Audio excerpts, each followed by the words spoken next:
안녕하십니까? 9월 28일 월요일 오늘의 와플터치 본문은 고린도후서 13장 5절부터 14절까지입니다. 고린도후서의 마지막 부분인데요. 말씀드렸다시피 고린도후서 앞부분은 되게 애틋하고 기분 좋은 편지였지만 10장부터 13장까지의 부분에서는 조금 그 바울이 고린도 교인들에게 좀 혼내는 부분이죠.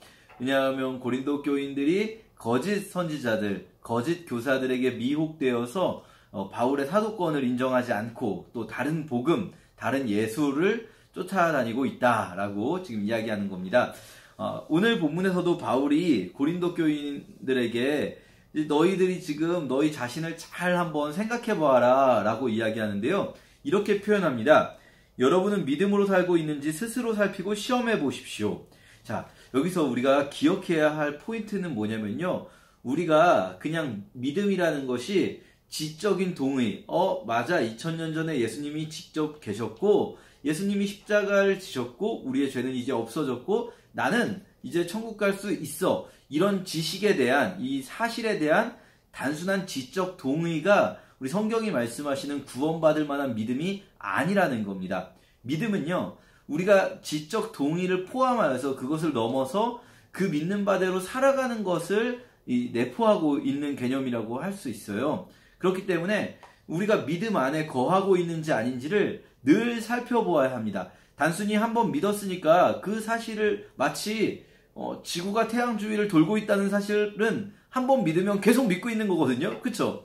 지구가 태양 주위를 돌고 있다는 사실에 대해서 저는 단 한순간도 의심해 본 적이 없이 믿고 있습니다. 그러나 우리가 말하고자 하는 믿음은 그런 것이 아니에요. 믿음에 내가 믿음 안에서 살아가고 있는지 아닌지를 늘 점검해 볼 필요가 있는 거죠. 특히 바울이 이렇게 이야기할 때는 고린도 교인들이 지금 바울이 보기에 이 믿음 안에서 살아가고 있지 않다라는 판단이 있는 겁니다. 물론 그렇다고 해서 일방적으로 정죄하는 것이 아니라 여러분이 스스로를 시험해 보십시오. 이렇게 권면하고 있는 것이죠. 그러면서요, 바울이 이제 편지를 마무리하면서 너무 세게 표현하고 강하게 혼낸 것에 대해서 이렇게 이야기합니다. 내가 인정받기 위해서 이렇게 여러분한테 말하는 것이 아니라 거꾸로 나는 인정받지 못하고 우리는 인정받지 못하더라도 여러분이 하나님 앞에 인정받을 만한 믿음을 갖게 하기 위해서 이렇게 이야기하는 것입니다. 라고 표현합니다.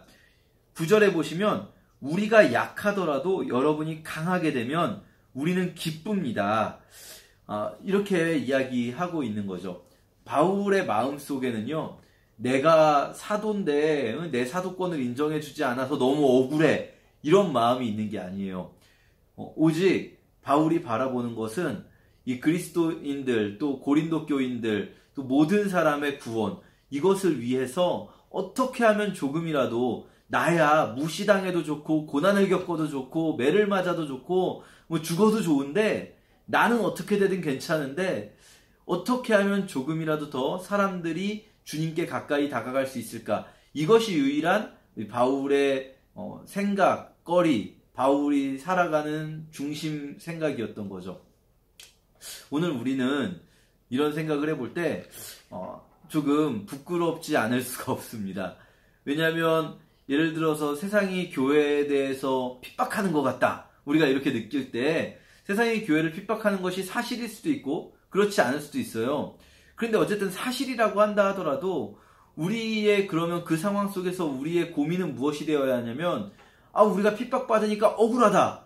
우리는 아무 잘못도 없는데 교회를 왜 핍박하나? 이것이 아니라 이런 상황 속에서 어떻게 하면 교회를 적대시하는 저들에게까지도 교회가 정말로 하나님의 영광과 사랑을 드러낼 수 있을 것인가? 어떻게 하면 그들이 하나님께 가까이 다가갈 수 있을까? 이것을 고민하고 이것에 기초해서 행동하고 말해야 하는데 우리들은 사실 좀 핍박받는 게 억울하다. 이런 생각을 하게 될 때가 많거든요. 여러분 물론 억울할 수 있죠. 바울도 아마 어쩌면 굉장히 억울했을지도 모르겠어요. 하지만 결국 우리의 삶의 중심에는 내가 있어서는 안 되고 우리 삶의 중심에 하나님께서 계셔야 하는 거죠. 물론 뭐 우리가 그렇다고 해서 당장 그 일이 이루어지지는 않을 수도 있어요. 우리 삶의 중심에 여전히 내가 있고 그것 때문에 나는 내가 억울할 때마다 막 자아가 살아날 수도 있고 그렇지만 그걸 뭐 그 사실 자체를 우리가 부정할 수는 없지만 우리는 항상 우리의 방향성, 지향점을 하나님이 나의 중심인 삶에 맞춰놓고 살아야 되는 거죠. 그게 바로 지금 믿음으로 살아가는 것, 믿음 안에 거하는 것이라고 할 수 있습니다. 그러면서요, 바울이 오늘 이 고린도 후서에 마무리하면서 고린도 교인들을 위해서 축복의 기도를 하는데요. 이 부분 아마 많이 들어보셨을 것 같아요. 14절, 주 예수 그리스도의 은혜와 하나님의 사랑과 성령님의 사귐이 여러분과 함께하기를 기도합니다. 예전 성경에는 주 예수 그리스도의 은혜와 아버지 하나님 사랑하심과 성령님의 교통하심이 이렇게 돼 있었죠. 그 교통하심이라는 표현을 이제 사귐이라고 번역을 해놓았는데요. 많이 들어보셨죠? 목사님들이 가장 많이 하시는 축도죠. 우리가 흔히 바울의 축도라고 부르는 이 삼위 하나님이 다 표현되어 있는 축도는요, 바로 고린도 후서의 축도입니다. 다른 바울의 편지에도 마지막은 보통 다 축복 기도로 끝내고 있는데요. 사실 바울이 다른 편지들에서도 간절한 마음으로 축복했겠지만, 당연히 간절하게 축복했겠지만, 보통 표현을요, 우리 주 그리스도의 은혜, 우리 주 예수 그리스도의 은혜에 중심을 맞춰서 그 정도로 표현을 합니다. 주 예수 그리스도의 은혜가 너희와 함께 있을지어다.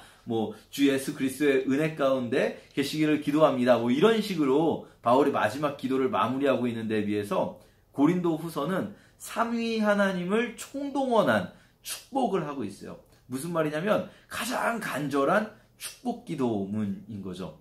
누구에게요? 고린도 교회에게. 바울을 무시했고 바울의 사도권을 인정하지 않고 거짓 교사들에게 끌려다닌, 어떻게 보면 바울이 제일 미울 수도 있는 고린도 교회에게 바울이요 가장 간절한 축복을 하고 있습니다. 삼위 하나님을 총동원한 우리 주 예수 그리스도의 은혜와 아버지 하나님의 사랑하심과 성령님의 이 사귐, 성령님께서 인도해 주시는 그 사귐이 여러분과 함께 있기를 축복합니다. 이 바울의 마음, 여러분 우리가 좀 느낄 수 있을 것 같지 않습니까? 나를 정말 나를 인정하지 않고 너무 나를 열받게 하는 그들에게도요, 바울이 생각하는 건 내가 억울하고 내가 열받는 게 아닌 거예요. 어떻게 하면 그들이 회복될 것인가? 도대체 어떻게 해야 이들이 회복될 수 있을 것인가가 바울의 최고의 고민거리고요. 그걸 위해서 이들을 가장 건절하게 축복하고 있는 거죠. 우리도 이렇게 우리 자신의 억울함보다 어떻게 하면 그 사람이 돌이킬 수 있을까? 그런 생각을 할 때 오히려 우리를 핍박하는 자들이 우리가 가장 축복하며 기도해야 할 사람일 수도 있는 거죠. 핍박을 당할 때 축복한다. 이것이 바로 그리스도인의 가장 중요한 자세라는 것 잊지 않는 오늘 하루 되었으면 좋겠습니다. 감사합니다.